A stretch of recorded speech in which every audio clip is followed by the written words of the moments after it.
Hi all, അസ്സലാമലൈക്കും. Welcome back to Silna's kitchen.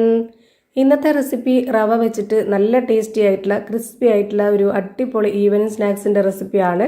ഒരുപാട് ഉണ്ടാക്കി നമുക്ക് സ്റ്റോർ ചെയ്ത് വെച്ച് കഴിക്കാനൊക്കെ പറ്റുന്ന ഒരു അടിപൊളി ഐറ്റം ആണ്. ഭയങ്കര ടേസ്റ്റ് ആണ്. അതുപോലെ തന്നെ സിമ്പിൾ ആയിട്ട് തയ്യാറാക്കി എടുക്കാൻ പറ്റുന്ന നല്ല ഈസി ആയിട്ടുള്ള ഒരു അടിപൊളി പലഹാരമാണ്. കുട്ടികൾക്കും വലിയവർക്കൊക്കെ ഒരുപാട് ഇഷ്ടമാവും. അപ്പൊ ഇതെങ്ങനെയാണ് തയ്യാറാക്കുന്നതെന്ന് അറിയാനായിട്ട് വീഡിയോ സ്കിപ്പ് ചെയ്യാതെ മുഴുവനായിട്ടൊന്ന് കണ്ടു നോക്കണേ. നമുക്ക് ഈ ഒരു പലഹാരം എത്രത്തോളം ക്രിസ്പി ആയിട്ടാണ് കിട്ടിയിട്ടുള്ളതെന്ന് ഞാനിവിടെ ഇതുപോലെ പൊടിച്ച് കാണിച്ചു തരുമ്പോൾ നിങ്ങൾക്ക് മനസ്സിലാവും.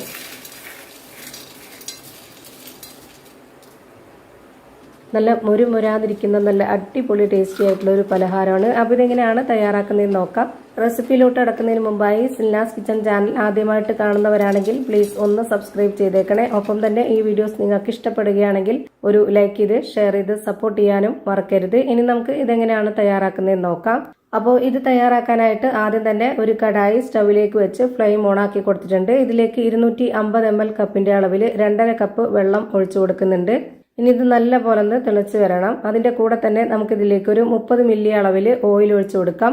മണമില്ലാത്ത ഏത് ഓയിലായിരുന്നാലും കുഴപ്പമൊന്നുമില്ല. ഞാനിവിടെ സൺഫ്ലവർ ഓയിലാണ് ഒഴിച്ചു കൊടുത്തിട്ടുള്ളത്. ഇനി ഇതിലേക്ക് ആവശ്യത്തിനുള്ള ഉപ്പിട്ട് കൊടുത്തതിന് ശേഷം 250 ml കപ്പിന്റെ അളവിൽ 1 കപ്പ് റവ, വറുത്ത റവയാണ് എടുത്തിട്ടുള്ളത്. വറുത്ത റവ തന്നെ എടുക്കാൻ വേണ്ടി നോക്കുക. ഇതിലേക്ക് ഇട്ട് കൊടുക്കുന്നതോടൊപ്പം തന്നെ ഇതുപോലെ നന്നായിട്ട് ഇളക്കി കൊടുത്തുകൊണ്ടിരിക്കുകയും ചെയ്യണം. അല്ലാന്നുണ്ടെങ്കിൽ കട്ട പിടിക്കും. ഇതുപോലെ തയ്യാറാക്കാൻ വേണ്ടിയിട്ട് റവ നന്നായിട്ട് വെന്ത് കുറുകി വരണം. അപ്പോൾ അതിന് വേണ്ടിയിട്ടാണ് 2.5 കപ്പ് അളവിൽ വെള്ളം വെച്ച് കൊടുത്തിട്ടുള്ളത്. 1 കപ്പ് റവയ്ക്ക് വേണ്ടിയാണ് ഞാൻ ഇത്രയും വെള്ളം എടുത്തിട്ടുള്ളത്. എത്രയാണോ റവ എടുക്കുന്നത് അതിനനുസരിച്ച് വെള്ളം വെച്ച് കൊടുക്കേണ്ടി വരും. റവ ഈ ഒരു പരുവത്തിലാവുമ്പോൾ നമുക്കിതിന്റെ ഫ്ലെയിം ഓഫ് ചെയ്ത് കൊടുക്കണം. ഇനി ഇതിലേക്ക് ഇട്ട് കൊടുക്കുന്നത് അരിപ്പൊടിയാണ്. ഞാനിവിടെ വറുത്ത അരിപ്പൊടിയാണ് ഇട്ട് കൊടുക്കുന്നത്. വറുത്ത അരിപ്പൊടി തന്നെ ഇട്ട് കൊടുക്കാൻ വേണ്ടി നോക്കണം. 250 ml കപ്പിന്റെ അളവിന് 2 കപ്പ് അരിപ്പൊടി എടുത്തിട്ടുണ്ട്. ഓരോ കപ്പും നിറച്ചാണ് എടുത്തിട്ടുള്ളത്.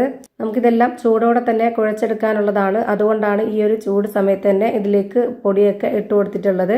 ഇനിയിപ്പോൾ ഞാൻ ഇതിലേക്ക് ഇട്ട് കൊടുക്കുന്നത് ഒരു 1/2 സ്പൂൺ അളവിൽ കായത്തിന്റെ പൊടിയാണ്. ഇനി ഇതിൽ കുറച്ച് കളറായിട്ട് കിട്ടാനായിട്ട് 2 ടേബിൾ സ്പൂൺ അളവിൽ കാശ്മീരി മുളക് പൊടി ഇട്ട് കൊടുത്തു.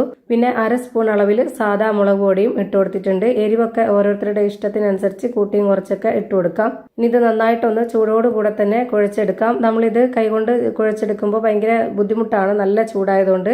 അപ്പോൾ ആദ്യം ഇതൊന്ന് സ്പാച്ച് വെച്ചിട്ട് നന്നായിട്ട് ഇളക്കി ഇട്ട് കൊടുക്കുന്നുണ്ട്. എന്നിട്ട് ഞാനിവിടെ കൈയൊന്ന് വെള്ളത്തിൽ മുക്കിയെടുത്തതിന് ശേഷം ഇടയ്ക്കിടയ്ക്കായിട്ട് വെള്ളത്തിൽ മുക്കിയെടുത്തിട്ട് ഇതുപോലെ നന്നായിട്ടൊന്ന് കുഴച്ചിട്ടെടുക്കുന്നുണ്ട്. ചൂടോടുകൂടെ തന്നെ കുഴച്ചെടുക്കുമ്പോഴാണ് മാവ് നല്ല സ്മൂത്ത് ആയിട്ട് കിട്ടുന്നത്. അല്ലാന്നുണ്ടെങ്കിൽ ഡ്രൈ ആയി പോവും.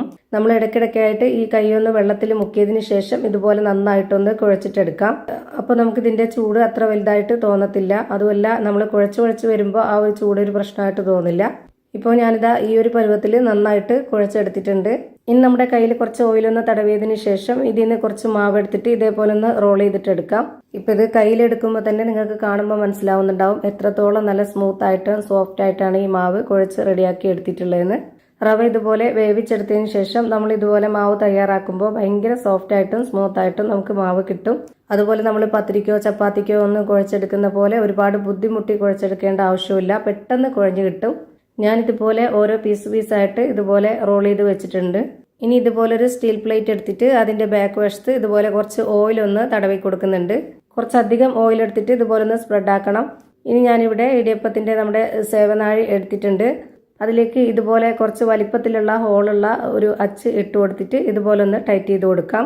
ഈ സേവനാഴിയിൽ കുറച്ച് വെള്ളത്തിന്റെ അംശം ഉണ്ടാവണം. അല്ലാതെ ഡ്രൈ ആയിട്ട് ഇരിക്കുമ്പോൾ കൊണ്ട് മാവ് വെച്ച് കൊടുത്തു കഴിഞ്ഞാൽ പിന്നെ നമുക്കത് മാവ് പിഴിഞ്ഞു കഴിഞ്ഞാൽ പിന്നെ നമുക്കിത് ഊരാനായിട്ട് ബുദ്ധിമുട്ടായിരിക്കും. അപ്പോൾ അതുകൊണ്ട് തന്നെ നമ്മളിത് നല്ലപോലെ കഴുകിയിട്ട് ആ ഒരു വെള്ളത്തിന്റെ അംശം ഉണ്ടാകുമ്പോൾ ഇതിലേക്ക് ഇട്ട് കൊടുക്കണം.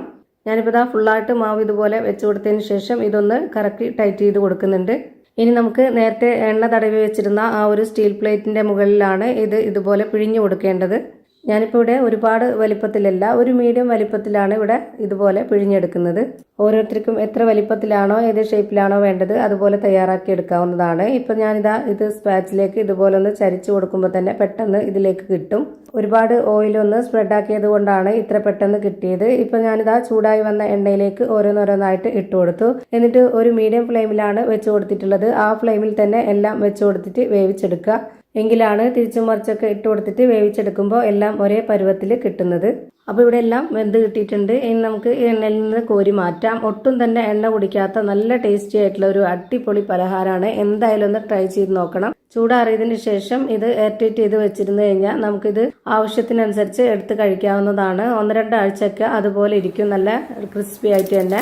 അപ്പോൾ ഇത്രയേ ഉള്ളൂ ഇന്നത്തെ വീഡിയോ ഇഷ്ടമായാൽ ലൈക്ക് ചെയ്യാനും കമൻറ്റ് ചെയ്യാനും ഷെയർ ചെയ്യാനും മറക്കരുത്. അതുപോലെ തന്നെ ഞാനിടുന്ന പുതിയ വീഡിയോസ് നോട്ടിഫിക്കേഷനായിട്ട് കിട്ടുന്നതിന് വേണ്ടി സബ്സ്ക്രൈബ് ചെയ്ത് ബെല്ലൈക്കൺ അമർത്തി അതിൽ ഓൾ എന്ന ഓപ്ഷൻ എനേബിൾ ചെയ്ത് കൊടുക്കാനും മറക്കരുത്. പുതിയൊരു വീഡിയോയുമായി വീണ്ടും വരും. Thank you for watching.